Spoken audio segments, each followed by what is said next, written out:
क्या सेमरिया की अपनी अलग लोकतांत्रिक व्यवस्था है? आखिर क्यों नहीं थम रहा सेमरिया में अप्रिय घटनाओं का सिलसिला? नमस्कार, बहुत बहुत स्वागत है आप दर्शकों का हिंदनामा न्यूज चैनल में।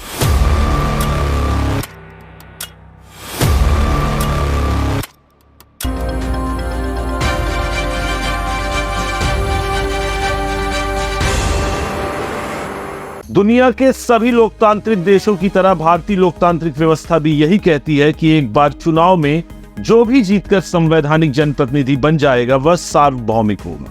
मतलब कि अगले 5 वर्षों के लिए या जब तक अगले चुनाव नहीं आ जाते तब तक वह अपने क्षेत्र की समस्त जनता का नेता होगा, फिर चाहे किसी ने उनके समर्थन में मत दिया हो या विरोध में। यह सब बात सब पर लागू है, मान्य है, ऐसी अपेक्षा सभी जीते उम्मीदवारों से की जाती है। जैसे पीएम मोदी भारत के पीएम है, न कि किसी दल विशेष के।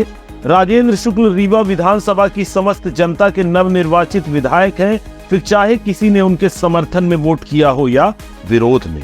उन्हें सबके हित में कार्य करना होगा, ऐसी शपथ भी दिलाई जाती है। संविधान भी यही कहता है कि जीते हुए प्रत्याशी पदों पर आसीन होने के बाद किसी के प्रति केवल इसलिए बैर भाव नहीं रखेंगे कि अमुक ने उन्हें चुनाव में अपना वोट या मत नहीं दिया था। परंतु सवाल यह कि क्या सेमरिया पर ये सारी बातें लागू नहीं होती? क्योंकि अगर होती तो सेमरिया से ये खबर नहीं आती जो आई है और जो हम अब आपको बताने वाले हैं। जी हाँ, रीवा जिले के उसी सेमरिया से एक के बाद एक 2 अप्रिय खबरें सामने आई है, जिसने फिर से जिले वासियों का ध्यान अपनी ओर खींचा है और जनचर्चा है कि आखिर सेमरिया को ये हो क्या गया है। आखिर सेमरिया चुनाव के पहले, चुनाव के दौरान और अब चुनाव हो जाने के बाद भी लगातार हॉट स्पॉट क्यों बना है? क्यों अप्रिय घटनाओं को लेकर लगातार सुर्खियों में रहता है? पहली खबर की बात करें तो आजकल सोशल मीडिया में एक वीडियो जमकर वायरल हो रहा है, जिसके बारे में कहा जा रहा है कि वीडियो सेमरिया का है, जहां नवनिर्वाचित विधायक अभय मिश्रा की जीत के बाद विजयी जुलूस निकल रहा था। सड़क पर काफी भीड़ भाड़ थी। कहा जा रहा है कि सड़क किनारे किसी का ट्रैक्टर खड़ा था, तो आवेश में आकर विधायक जी के करीबी कार्यकर्ता ने अश्लील गाली देते हुए कहा कि ट्रैक्टर किनारे करवाओ।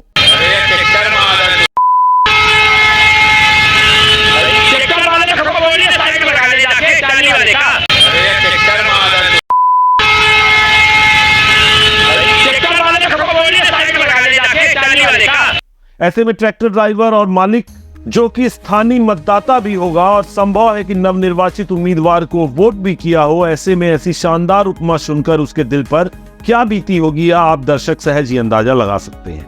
यह सवाल यही उठ खड़ा होता है कि क्या ऐसी भद्दी गाली खाने के लिए उसने अपने मताधिकार का प्रयोग किया था, और उस अभागे का कसूर भी क्या था कि उसने सड़क किनारे किसी आवश्यक कार्यवश महज कुछ देर के लिए अपना ट्रैक्टर वाहन ही तो खड़ा किया था, और बस इसलिए साहबे खास ने उसकी तौल दी बीच बाजार। अरे विजयी जुलूस किनारे से निकल जाता तो क्या कयामत आ जाती? हालांकि हमारा चैनल वायरल वीडियो की प्रामाणिकता की पुष्टि नहीं करता, हम आपको केवल वही जानकारी जस की तस बता रहे हैं जो उस वायरल वीडियो को लेकर मीडिया और जनचर्चा में इन दिनों छाया हुआ है।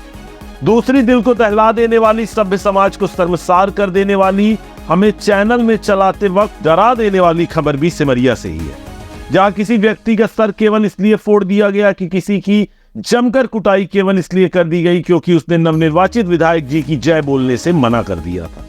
आपको बता दें कि आरोप है कि गत दिवस सुबह हरदुआ बाजार में चाय नाश्ता कर रहे युवक के साथ गुंडों ने जमकर मारपीट की घटना को अंजाम दिया है। पीड़ित युवक का नाम पुष्पेंद्र द्विवेदी है, जो कि ग्राम बड़ी हरदी थाना सेमरिया का निवासी है। ने बताया कि सुबह जब वह हरदुआ बाजार में चाय नाश्ता कर रहा था कि तभी सौरभ पांडे और राहुल पांडे वहां आ पहुंचे और रंगदारी टैक्स मांगते हुए बोले कि अब हमारा विधायक बन गया है, रुपए दो, और अभय मिश्रा जिंदाबाद बोले। पैसे देने से इनकार किए जाने पर आरोपियों ने बगल की दुकान से टायर लीवर लाकर पीड़ित के सर पर हमला कर दिया, जिससे पीड़ित के सर पर गंभीर चोटें आई हैं। पीड़ित ने आरोपियों के संबंध में जानकारी देते हुए बताया कि आरोपी जिला बदर हैं और विधानसभा चुनाव के दौरान कांग्रेस प्रत्याशी का चुनाव प्रचार भी किया करते थे। घटित घटना के संबंध में पीड़ित ने बताया कि आरोपियों के साथ और भी लोग थे। उन्होंने हाथ पकड़ रखा था और सर पर पीछे से हमला किया, जिससे उसका सर फट गया। आनन फानन में पीड़ित को घायल अवस्था में पहले सेमरिया थाना लाया गया, जहां पुलिस ने मामला दर्ज करते हुए पीड़ित को उपचार के लिए सेमरिया सामुदायिक स्वास्थ्य केंद्र में भर्ती करवा दिया है, जहां चिकित्सकों की देखरेख में उपचार जारी है। क्या नाम है भैया? पुष्पेंद्र द्विवेदी। कहाँ के निवासी हैं? है, बड़ी है गई। क्या घटना हुई आपके साथ? चोट लगी है काफ़ी। मैं हरदुआ चौराहे के पास बैठा था, नाश्ता कर रहा था, तो ये सौरभ पांडे और राहुल पांडे, ये दो व्यक्ति आए और मेरे से पैसा मांगने लगे। तो मैं बोला किस चीज़ का पैसा चाहिए भाई? तो इन्होंने कहा कि ऐसा है कि मेरा आदमी विधानसभा जीत गया है तो तुमको पैसा देना पड़ेगा। तो बोला कि मेरे पास पैसा तो नहीं है। तो बोला पैसा तो देना पड़ेगा। तो और फिर ये लोग गए तो वहाँ टायर की दुकान है एक चच्चा की, तो वहाँ से टायर लीवर उठा कर लाए और मतलब मारने के लिए उबाने लगे। फिर उसको रख के ये जो दोनों आदमी थे तो 5-6 लोग, मैं बाकी के लोगों का नाम नहीं जानता, ये दो लोग मुझे पकड़ लिए और पीछे से पता नहीं किस चीज़ से मेरे सर पे मारे हैं, हट गया और मारपीट किए और फिर वहाँ से भाग गए और बोले कि जब तक मतलब कि हमारा आदमी मतलब विधायक बन गया है तो हम तुम्हारे साथ ऐसा ही मारपीट करेंगे और जान से मारने की धमकी देकर गाली गुप्ता मादर चोट ये करते हुए वहाँ से चले गए। तो क्या गुंडा टैक्स वसूली शुरू हो गई इस समय? अब पता नहीं जो वसूली हो, लेकिन वो अपराधी प्रवृत्ति के लोग हैं, उनके खिलाफ पहले से भी सिमरिया थाने में बहुत सारे मुकदमे चल रहे हैं। क्या ये जिला बदर भी थे? हाँ, जिला बदल थे। चुनाव में कहाँ थे वो? क्या कर रहे थे? चुनाव में सब यहीं थे, चुनाव में ये कहीं नहीं गए थे। प्रचार कर रहे थे? प्रचार कर रहे थे। किसका प्रचार कर रहे थे? ये जो वर्तमान विधायक अभी नवनिर्वाचित हुए हैं अभय मिश्रा जी, उनका ये प्रचार कर रहे थे और मतलब मेरे से बोल रहे थे कि तुम जबरदस्ती उनका जिंदाबाद बोलो अभय मिश्रा का, नहीं तो तुमको ऐसे ही मारेंगे, जान से मार देंगे। मतलब जिंदाबाद नहीं बोलोगे तो मार डालेंगे? हाँ, मार डालेंगे। आपने FIR करवा दिया थाने में? FIR में थाना गया, थाना में FIR करवाया, वहाँ MLC हुई, फिर यहाँ आकर के ट्रीटमेंट करवाया। पुलिस ने आरोपी को पकड़ा? जी, पकड़ लिया है। आपको बता दें, सिमरिया थाना प्रभारी ने घटना को गंभीरता से लेते हुए तत्काल घेराबंदी कर आरोपी को गिरफ्तार कर लिया। गौरतलब है कि सिमरिया विधानसभा क्षेत्र में जो जनचर्चा आमो खास थी कि कांग्रेस नेता अभय मिश्रा अगर विधायक बने तो सिमरिया में गुंडों लुटेरों का राज कायम हो जाएगा, और अब ऐसा प्रतीत हो रहा है कि उसी बात का रुझान आना शुरू हो गया है। यह महज संयोग है या कुछ और, मुकम्मल तौर पर तो हम यह नहीं कह सकते, परंतु बीते सप्ताह कांग्रेस प्रत्याशी के पक्ष में चुनाव परिणाम आने के बाद जिस तरह से गुंडागर्दी और दबंगई से जुड़ी खबरें आना शुरू हो चुकी हैं, उससे सिमरिया के शांति प्रिय लोगों को यह आशंका है, यह डर है कि कहीं अप्रिय घटनाओं का यह सिलसिला जोर न पकड़ ले और लोगों को चिन्हित कर उनके साथ सिलसिलेवार ढंग से गलत कार्यवाही को अंजाम न दिया जाने लगे, जिससे कि लोगों का जीना दूभर हो जाए।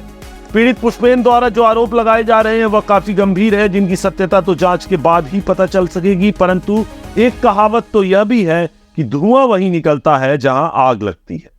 वास्तव में तो चुनाव परिणाम के बाद सिमरिया में होना यह चाहिए था कि विकास की बात होती, विकास की योजनाएं बनाने की बातें होती, चुनाव के दौरान विकास के जो वादे किए गए थे उन वादों को अमली जामा पहनाने की बातें होती, शांति की बातें होती, लोगों को सड़क, पानी, बिजली, आवास जैसी मूलभूत सुविधाएं उपलब्ध कराने की, परंतु फिलहाल ऐसा होता नहीं दिख रहा, क्योंकि सिमरिया में अभी तो बात हो रही है विवाद की, मारकाट की, धमकियों की, हिंसा की, रंगदारी वसूली जाने की, और जब ऐसी बातें और घटनाएं होंगी तो खबरें भी वैसी ही आएंगी और नतीजतन जो सिमरिया विधानसभा क्षेत्र चुनाव के दौरान हॉट स्पॉट था वो अब भी हॉट स्पॉट बदस्तूर बना हुआ है।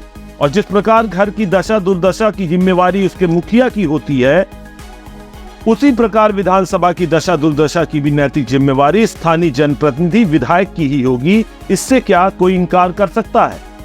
दर्शकों, हमारा साथ दीजिए, ऐसी खबरों की परत दर परत उकेर कर हम आपके सामने रखते रहेंगे। आपका साथ ही हमारा हौसला बढ़ाता है, वरना तो पत्रकारिता के इस क्षेत्र में दुश्मन दौरे जहां है।